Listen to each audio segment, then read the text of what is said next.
Jokowi dan politik di Papua. Perhelatan PON untuk pertama kalinya di Papua juga ingin memberi pesan bahwa ada lompatan besar dalam pembangunan di Papua. Saya bersama Olva Asfinawati, ada Ibu Frida Klastin, anggota DPR Papua Barat 2014-2019, dan Nikodemus Wamafma, Jurkam Hutan Papua Greenpeace Indonesia. Sebenarnya yang ingin saya tanyakan sekali lagi adalah soal pertanyaan bagaimana soal penghormatan HAM dan penyelesaian kasus-kasus HAM sebelumnya. Karena kita mengapresiasi, masyarakat Papua mengapresiasi pembangunan yang ada. Tetapi jangan melupakan soal persoalan HAM yang belum terselesaikan. Apakah, oke, saya menunggu Bung Abalin, sepertinya sambungannya terputus. Silakan Bung Nikodemus. Baik, Mbak Rosi. Jadi ya ketika kita bicara HAM kan kita ada bicara HAM, pemahaman HAM secara universal. Tapi ada juga pemahaman HAM yang harus diatur dalam konteks pengaturan oleh negara, kewajiban negara untuk memenuhi hak asasi manusia dan warga negaranya. Dalam konteks Papua, tidak bisa kita melupakan sejarah bahwa ada masa lalu yang kelam, ada pelanggaran-pelanggaran HAM di masa lalu. Yang itu bukan hanya orang Papua bicara, itu adalah penelitian daripada LIPI. 2011, LIPI mengeluarkan rekomendasi tentang 4 akar masalah penting di Papua. Yang pertama itu adalah kegagalan pembangunan. Yang kedua adalah marginalisasi dan diskriminasi. Yang nomor 1 itu dijawab dong di era Presiden Jokowi, kegagalan pembangunan. Karena itu kan 10 tahun yang lalu, penelitian LIPI itu 10 tahun yang lalu, Bung. Ya, oke, tapi kita bicara dalam konteks negara, itu kita tidak bisa bilang ini 5 tahun sekarang, 5 tahun yang lalu, 10 tahun yang lalu. Ini sistem yang harus diselesaikan. Ya. Kegagalan pembangunan tidak hanya kita bicara tentang membangun infrastruktur. Infrastruktur hanya salah satu hal, tapi manusianya. Apakah manusia-manusia ini akan hidup dalam sebuah tekanan-tekanan masa lalu? Penindasan-penindasan yang sudah terjadi di masa lalu, yang kemudian akan dibawa menghiasi mimpi-mimpinya, menghiasi malam-malam tidurnya, karena kemudian mereka akan justru merasa bahwa kalau kondisi seperti ini, masa depan kita itu seperti apa? Ketika negara tidak bisa memberikan sebuah kenyamanan dengan menyelesaikan seluruh beban persoalan pembangunan dan persoalan kekerasan negara dan pelanggaran HAM di masa lalu, serta yang satu lagi yang menjadi poin penting juga adalah bagaimana meluruskan sejarah dan status politik daripada Papua. Ini adalah hasil penelitian LIPI yang sebenarnya kalau bisa menjadi sebuah rekomendasi, sebenarnya itu seharusnya dipergunakan oleh Presiden sebagai rekomendasi untuk mengambil kebijakan-kebijakan dan pendekatan-pendekatan pembangunan, kebijakan-kebijakan politik yang penting untuk menyelesaikan seluruh persoalan yang ada di Papua. Kita harus bereskan dapurnya dulu sebelum kita bicara tentang memasak sesuatu yang baru, yang kita mau masak dan kita melihat ke depan. Kalau kita tidak membereskan persoalan ini akan seperti Ibu Frida tadi bilang, duri dalam daging yang akan selalu mengganggu.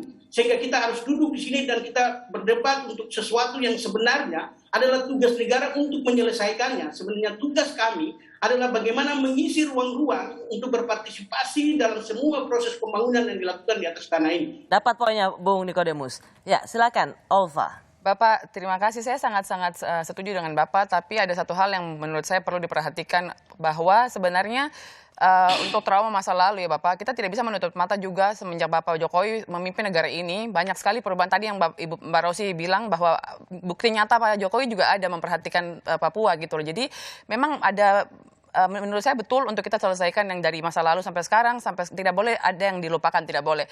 Tapi kita juga tidak bisa mengelak bahwa perubahan banyak sekali perubahan-perubahan baik semenjak Bapak Jokowi memimpin negara ini di Papua. Gitu aja sih.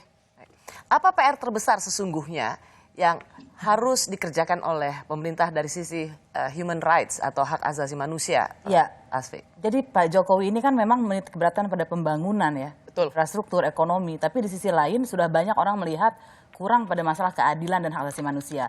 Misalnya ada kasus Paniai yang sudah dinyatakan pelanggaran HAM yang berat oleh Komnas HAM.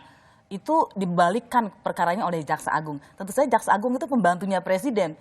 Jadi Presiden sebetulnya bisa langsung mengevaluasi Jaksa Agung yang mencegah, menghalang-halangi penuntasan kasus-kasus pelanggaran HAM berat seperti itu.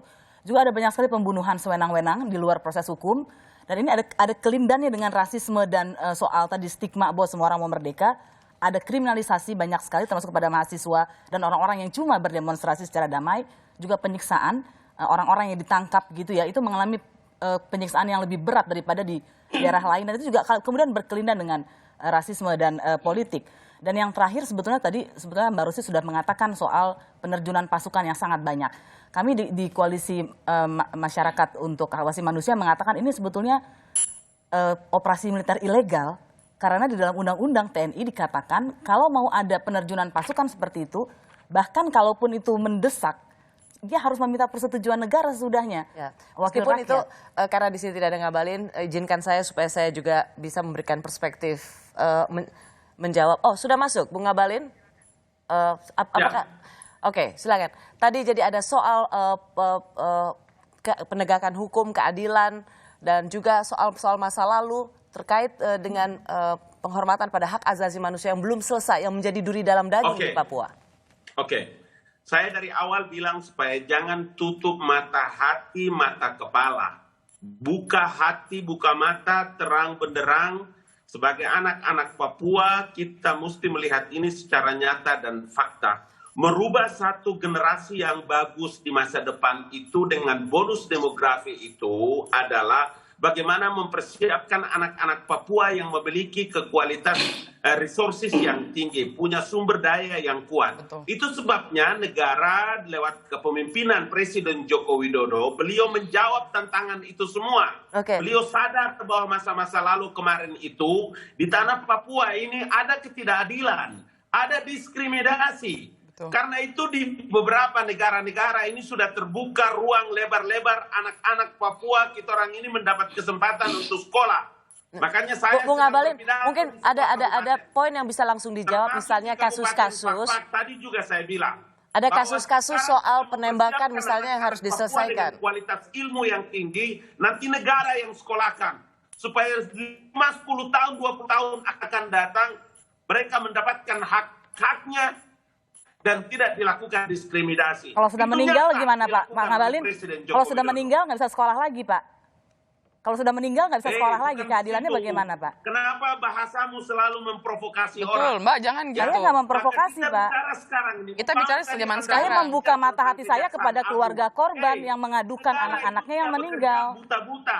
Dan itu Semua penegakan data hukum. dan Pak Presiden fakta itu bisa memerintahkan Jaksa Agung untuk meneruskan kasus-kasus pelanggaran HAM berat yang diberikan Komnas HAM kepada kejaksaan. Harus diselesaikan. Nah, pilihan kata data Kejahatan masa lalu harus pakai diselesaikan. selalu memprovokasi orang. Bagaimana Kenapa memprovokasi, begitu Pak? Pilihan katanya. Ya, baik. Cara orang membangun negara itu tidak seperti begitu. Cara orang membangun 100. negara tidak dengan membunuh sesama manusia, apalagi sesama rakyat. Ya. Dan kalau ada orang Mbak, yang Bapak membunuh, ngomong harus membunuh, diberikan Mbak. keadilan. Bapak lihat Itu berita yang ada di apa, Mbak? konstitusi. Betul. Itu yang ada di Negara itu konstitusi. adalah melindungi, Hah? bukan membunuh. Baik, kita Hak sudah asasi manusia itu bukan cuma masalah Setuju itu, banyak Siapa hak yang asasi membunuh? manusia. Siapa yang membantai? Betul. Yang berdarah, Baik, wasit supaya orang berdarah itu mengerti. semua harus Jangan diselesaikan. pilihan kata dengan Wamena memprovokasi. berdarah semua harus diselesaikan. ya. Negara Setuju. tidak boleh tutup mata. Itu setuju. Memang harus Apa diselesaikan. yang ada di situ? Jokowi, dia akan buktikan Kasih itu tahu itu semua. harus jadi agenda penting.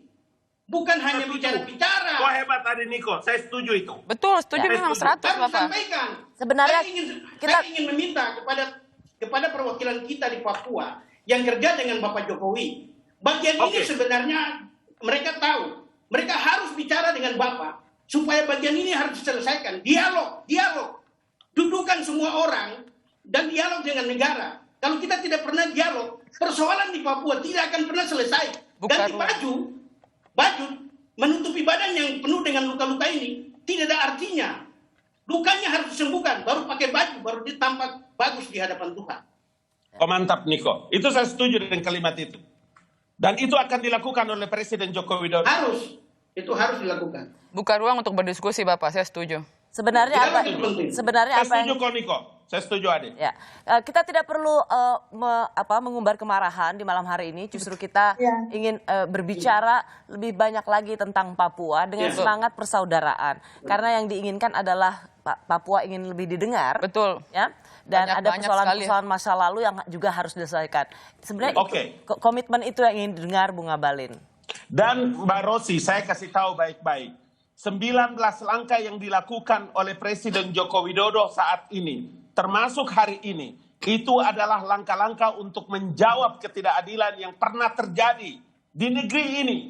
Saya ini anak Papua, saya berhak bicara tentang betapa ketidakadilan yang dilakukan oleh kita orang punya tete, nenek, saudara-saudara. Betul. Jadi pikiran dan misi kita yang sama ini, itu akan dijawab oleh Presiden Joko Widodo. Kenapa anak-anak Papua bisa mendapatkan kesempatan dengan hak-hak mereka hari ini? Bisa sekolah kemana-mana mereka mau. Tinggal nanti kita persiapkan apa-apa yang harus menjadi bagian yang dipenuhi. Betul, pendidikan Itu bukti nyata, bukan cuma cerita, fakta yang dilakukan oleh Presiden Joko Widodo. Baik, kami kembali sesaat lagi. Ya. Oh, sudah closing. Oh, ini ternyata segmen terakhir. Oh iya. Kita terlalu bersemangat Oke, berbicara terlalu soal semangat. Itu bersemangat tidak apa-apa. soal Untuk Papua, kita harus semangat. Betul. Tidak apa-apa. Bapak Untuk Papua kita harus ngabalin. bicara sepenuhnya. Ya, apa yang menurut Anda, apa yang bisa dilakukan? Anda appreciate sebagai anak Ya. muda, pembangunan infrastruktur Papua, Anda appreciate. Tapi buat Anda sendiri, apa catatan kritis yang Ya. harus diselesaikan untuk Pemerintah Papua? pusat maupun pemerintah daerah ya Mbak, bukan semua diserahkan kepada pemerintah pusat, saya tidak setuju. Jadi pemerintah daerah juga harus fokus bahwa banyak banget dana otsus yang turun ke Papua. Banyak sekali, besar sekali besar dana sekali otsus nilai yang otsus datang turun ke Papua.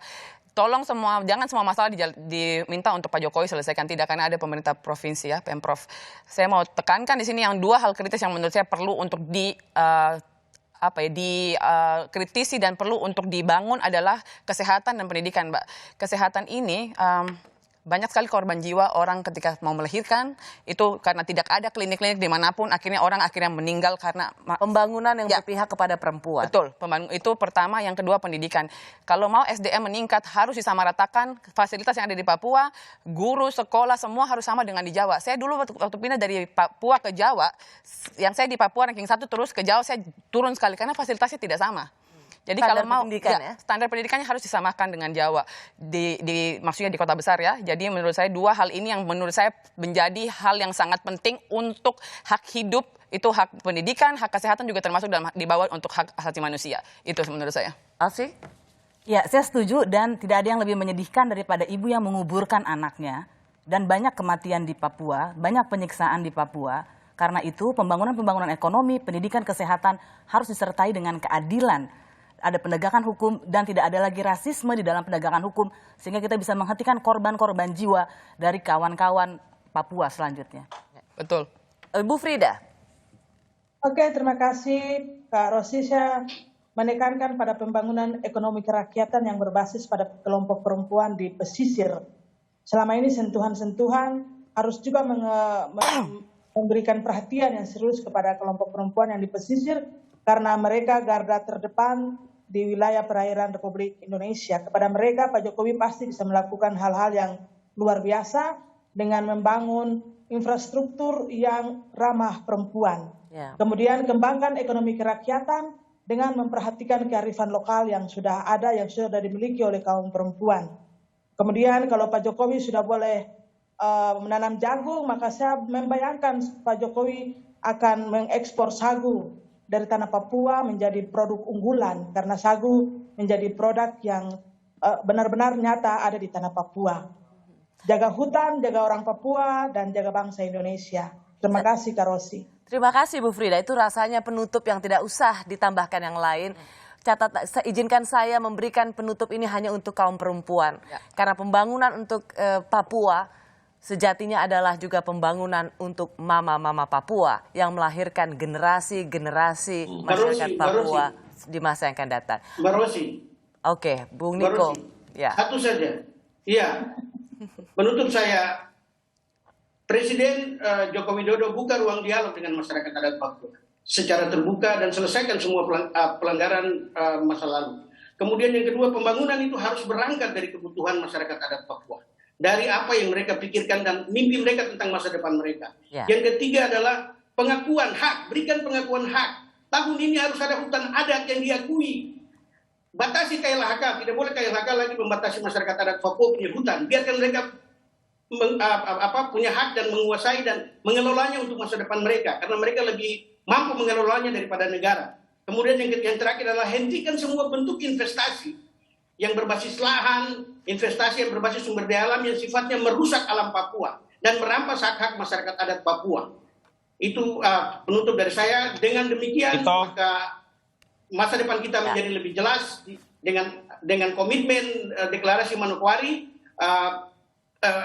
Papua 2100 dan Papua yang berkelanjutan itu akan terwujud di atas tanah yang diberikan oleh Tuhan ini, tanah yang telah diberkati dan surga kecil yang katanya jatuh ke bumi. Amin. Karena Anda saya berikan kesempatan sedikit saja ya Bung Abalin ya.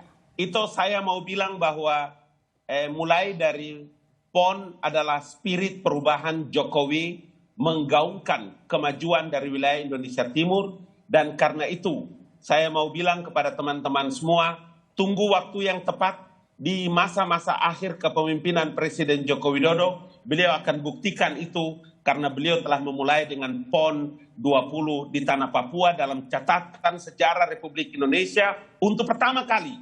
Itulah panggung keadilan, panggung kebersamaan, panggung kesetaraan, dan menghapuskan diskriminasi dilakukan dalam bawah kepemimpinan Presiden Joko Widodo. Dengan hati dia membangun tanah Papua dari wilayah timur. Terima kasih Bung Abalin. Salam dan doa. Shalom. Assalamualaikum warahmatullahi wabarakatuh. Malam hari ini dititipkan pesan, begitu banyak pesan kepada Anda, Bung Abalin, staf ahli di KSP. Dan yang paling penting juga jangan lupakan masyarakat adat. Dan bagi kami, kaum perempuan yang ada di panggung ini. Dan juga banyak kami anak Papua, Kakak di Rosi. Kami daerah anak lain. Papua. Pembangunan harus memiliki keberpihakan pada perempuan, pada mama Papua. Terima kasih Ibu Frida, terima kasih. Saya tahu di sana sudah malam sekali, tapi Anda menyempatkan waktu untuk Rosi dengan waktu Jakarta. Terima kasih. Semoga Anda semua selalu diberikan kesehatan. Bung Abalin, terima kasih. Bung Nikodemus, terima kasih. Salam hormat untuk terima kasih Mbak Rosi. Olva, Putri Indonesia. Terima kasih. Thank you so much. Thank you so much. Terima kasih Bapak, Mama, selamat malam. Terima kasih. Semua. Minta maaf, Tuhan memberkati. Terima kasih. Assalamualaikum warahmatullahi wabarakatuh. Waalaikumsalam. Sejak awal Presiden Jokowi ingin memastikan bahwa rakyat Papua harus jadi subjek penting dalam pembangunan di Papua. Infrastruktur penting, tapi tidak kalah penting adalah memastikan masyarakat Papua juga yang paling merasakan pembangunan itu. Terutama perempuan, mama-mama Papua. Memastikan keadilan dan penghormatan pada hak asasi manusia adalah pekerjaan rumah yang tidak boleh dilupakan. Terima kasih sudah menyaksikan Rosi. Tetaplah di Kompas TV, independen, terpercaya.